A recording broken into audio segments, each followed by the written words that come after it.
My friends, welcome. This is Archangel. The last couple years have been an intense course in liberation philosophy. They have been some of the deepest, most introspective of my life. You see, I have had innumerable experiences in my life of being devalued because I was born with a certain little genetic deficiency, a Y chromosome. So I went through hell because of this, yet only in the last few years have I been able to mate experience with enlightened contemplation. What allowed me to make that leap? What is the difference that allowed me to go beyond blue pill? What suddenly caused clarity and brought reason to rhyme? What is the key to my red pill awakening? Quite simply, abstinence from females. Not a couple weeks or a few months, but years. You have to remove yourself from your crutch to gain the fabled hindsight. You can't logically assess your addiction with the needle still stuck in your arm. You can't fix the flat tire while you are sitting in the driver's seat, nice and warm next to the heater and enjoying the radio. You have to get out of the car in the blowing snow to do anything about it. Likewise, removing yourself from sexual relations long enough to get a neutral point of observation over the effects that females and gynocentrism induces upon other males, this is all you need to realize that the sexuality that females peddle is not worth your time or effort. Sex, it is so overrated. It is a few seconds of rebel yell, a few seconds of female-assisted ejaculation. Woo-hoo. Yet everything that you have to go through to get that few seconds, it is so not worth it. Look at it in terms of financial investment. In these terms, your investment would actually be depreciating. You would be losing money on your investment if you were to compare returns or profit and dividends juxtaposed to your total investment. You know, I never thought I would espouse abstinence. I mean, sex and the exchanges therein was the holy grail of romance that I had bought into most of my life. Sex is a foundational reason that I actually detest organized religion, because religion has tried to legislate sexuality and shame people over their bodies and guilt people into repression of an act that is natural. Now, yes, I still have a keen interest in sex, sexuality, sensuality, and all various forms of kink that humans indulge in. Not from an arousal point of view, but rather from a curiosity point of view for what humans dream up and indulge in, and the complete animals they relinquish themselves to while they are in these sexual acts. Moreover, I like the imagination behind some people's interests. I figure anything is game between consenting adults. And a loving God would not have created sexual pleasure only to have it legislated through robed or suited old white dudes for the purposes of entrapping humans into punishment if they indulge in certain acts at certain times with certain people. So, because I was so thoroughly indoctrinated with romance culture from a young age, and thus, of course, I was enamored with sex. And because of my interest in sex and the religious suppression of it, this caused me to reject the brainwashing of dogmatic religions. And I thank God for that, because religion is just as BS as female exaltation. Even though I have keen interest in pleasure, specifically male pleasure, because males do not get enough pleasure since they are whipping boys for society, and so I came to realize that sexual relations with females is the method by which males sign their death warrants. Sex is the method by which males subjugate themselves, their labor, their very lives, to females who do not care about their tender feelings or romantic sentiments. So, the awakened, the male empowerment warriors, they have a conundrum. Do they continue to pursue sex and be an accomplice, a co-conspirator in male devaluation and disposal, or do they stop elevating and chasing vagina and tear up the death warrant that sex with females necessarily compels? I understand this. Just because we are awakened does not mean we enjoy sex or pleasure any less than the blue pill male. But we can see that it causes so much suffering and continues the male bloodshed and expendability that we rail against. So what do we do? I mean, if we wanted sex to cause pain, we could embark upon an imaginative S&M session. Oh, I have had much introspection upon this subject, and I conclude that I am either part of the problem or part of the solution. By chasing and placating, pandering, and doing anything to solicit sex from females, I essentially contribute to and sanction male disposability, which I do not. Now, many males will theorize that they can still have sex without contributing to male disposability if the females come to them and offer them sex, after which the females quickly leave upon act completion. So there is no cuddling or release of oxytocin, which causes male bonding to the female. And this also presupposes that there is no pregnancy involved or inappropriate allegations such as rape, which will also ensnare the male. Yeah, that's a lot of presuppositions. And really, how many males actually get this treatment? Rock stars and movie stars notwithstanding. And even they are not immune. They still get hit up with lawsuits and alimony and huge divorce settlements. No male is immune to females' predation upon sexual act completion. This is quite the quandary, isn't it? Amidst epiphany, I realized the solution. The bearers of wizard sleeves are the executioners of males, whether unknowingly or indirectly, or whether with conscious premeditated impunity. The solution is simple, and it is one that males will scream in terror against. Stop sexual interactions with females. I stopped chasing vagina and sexual interactions with females some time ago. And since I am not gay, essentially I assumed abstinence while trying not to think of this celibacy thing as celibacy. I pretended to myself that this was only a temporary condition until I could find a unicorn.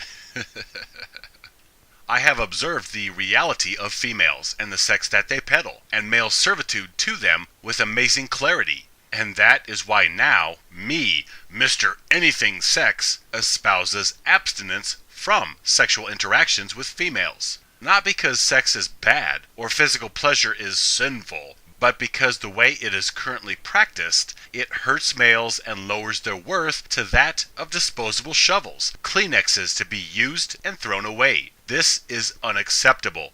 Some ideals are more important than chasing a couple seconds of fun, and rising up against male abuse and disposability is one of those ideals. I encourage abstinence of sexual interaction with females as the quickest, most immediate remedy to male subjugation to female slave masters. I don't condemn sexual pleasure. You can still masturbate. I simply realize that sexual solicitation by males to females causes all the problems of male devaluation.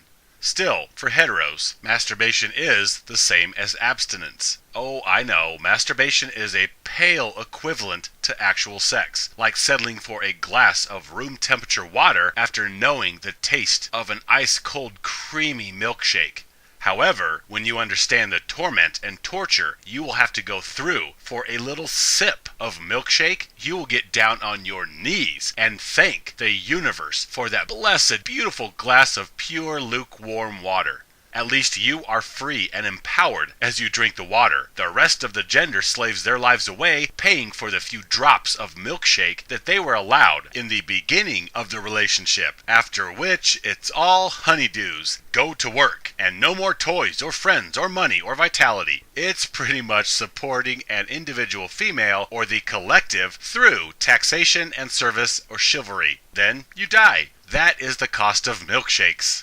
I cannot overemphasize the importance of abstinence. It's the difference between red pill liberation and purple pill purgatory. And actually, sexual relinquishment really was not that hard at all. Once I made male empowerment and liberation a priority, rejection of the meat grinder, sexuality with females, was an organic eventuality. In fact, I began this move even as I was stripping and females were offering me vagina everywhere I turned. Instead, I decided to manipulate and twist them with the same sex that they offered to me, the same sex that they likely usurped other males' utility with. That indeed was the true test, rejecting sex that chased me and offered itself to me. However, I realized myself as a warrior, even then, an avenger from males against the vaginisty. So I did not weaken or give in, even as I had ladyberries and clam hampers dancing in front of my face. Anyhow, I have been female sexual interaction free for some years now, and I found as the time passed, I came to take pride in my born-again status. I am a liberation warrior, practicing what I preach. I walk the walk of what I espouse other men to embrace. It's no coincidence that my brilliance blossomed just as I was eschewing interactions with females. And I embrace the born-again virginity status as an accurate title rather than somebody who simply has a couple weeks or a few months of a dry spell in between females.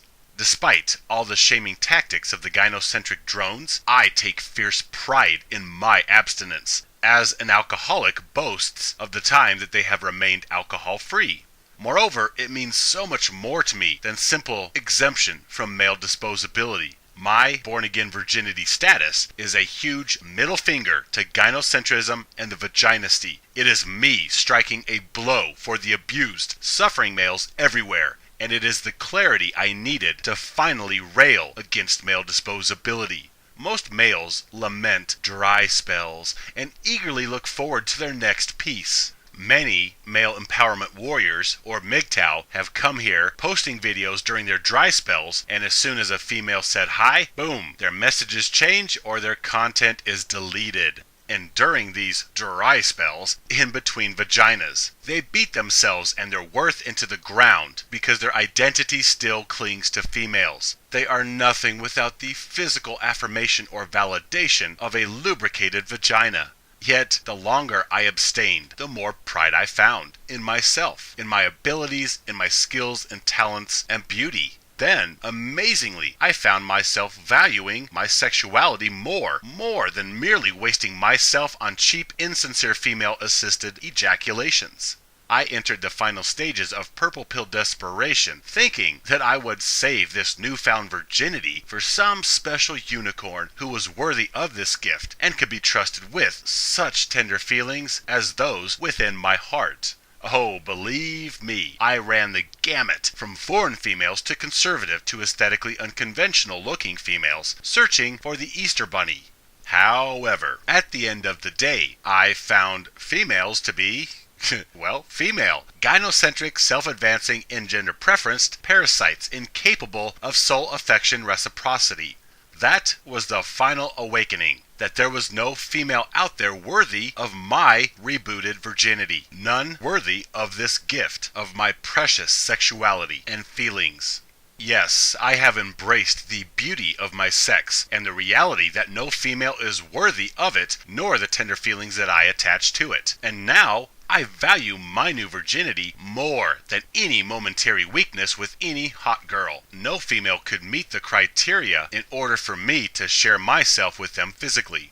Yeah, I may sound crazy and nonsensical talking about valuing my sexuality, but more males need to see their sexuality as special, not to be wasted on malevolent vultures that only want your utility, not your tender emotions, nor your disgusting man juice on their stomachs.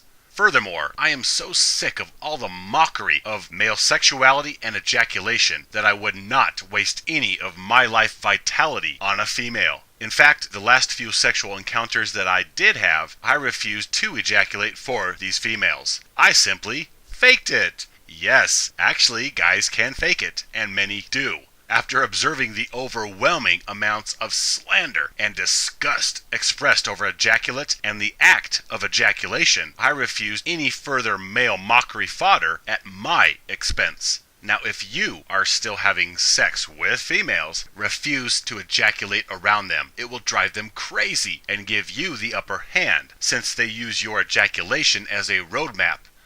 Okay, alright. Whew, finally, you came. Good. I can stop pretending to like your hairy, smelly body on top of me and your primal thrusting. And now, you have a list of chores to do. You have protection and utility to provide me. So get it done, man-ape. You must know the difference between involuntary virginity and virginity by choice. Oh, I could absolutely go out and get any female I wanted because I understand them, their motivations and drives, and I know more about them than pickup artists do. And if I wanted sex, please, I could absolutely have it. However, I choose my born-again virginity. I choose not to feed male devaluation and disposability. I choose water over milkshake. I choose to starve the vaginisty of my magnificence and help males heal rather than contribute to their wounds.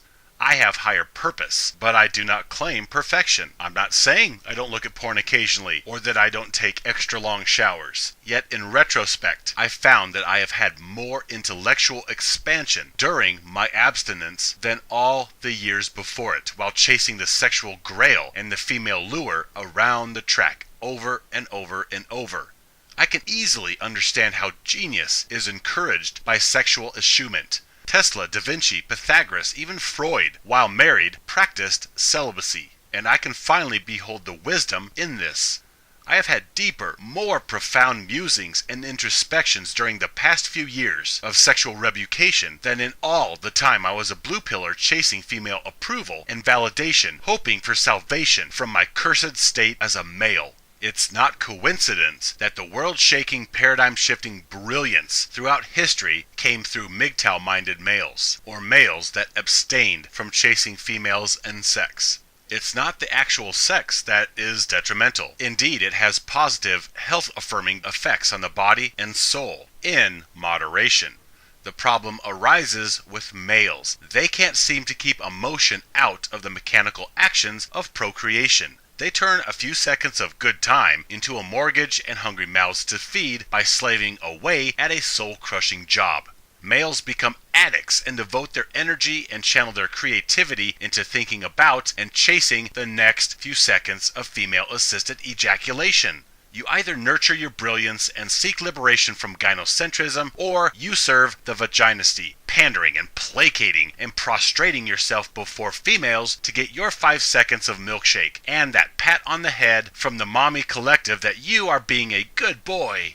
So do not pity me. My rebooted virginity is a point of pride. It is a choice. It is what took me to the next level of advancement. It is the genesis of my evolution to the next stage of existence. In fact, I pity those who are still chasing sex. Furthermore, my reborn virginity is me thumbing my nose at the vaginisty. Guess what? You have nothing that I need. Checkmate. If I had my way, all males would voluntarily reject sexual relations with females in order to evolve to their next stage of advancement.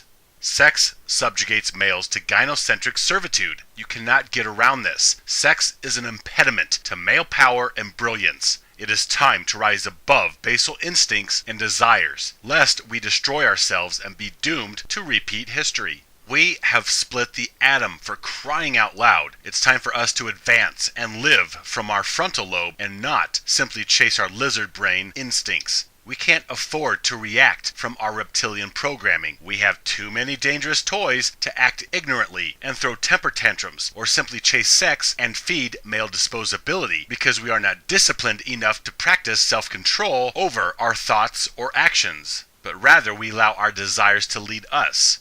This is unacceptable, gentlemen. I am proud of my newfound virginity. If nothing else, it demonstrates that one male was strong enough to reject male disposability, and though my example may have no effect on the mass populace, it demonstrates that one male made a stand against male devaluation, and that gives me honor on behalf of the abused and discarded males throughout history. I am a born-again virgin, and I am stronger than ever. My brothers, experience this clarity for yourself.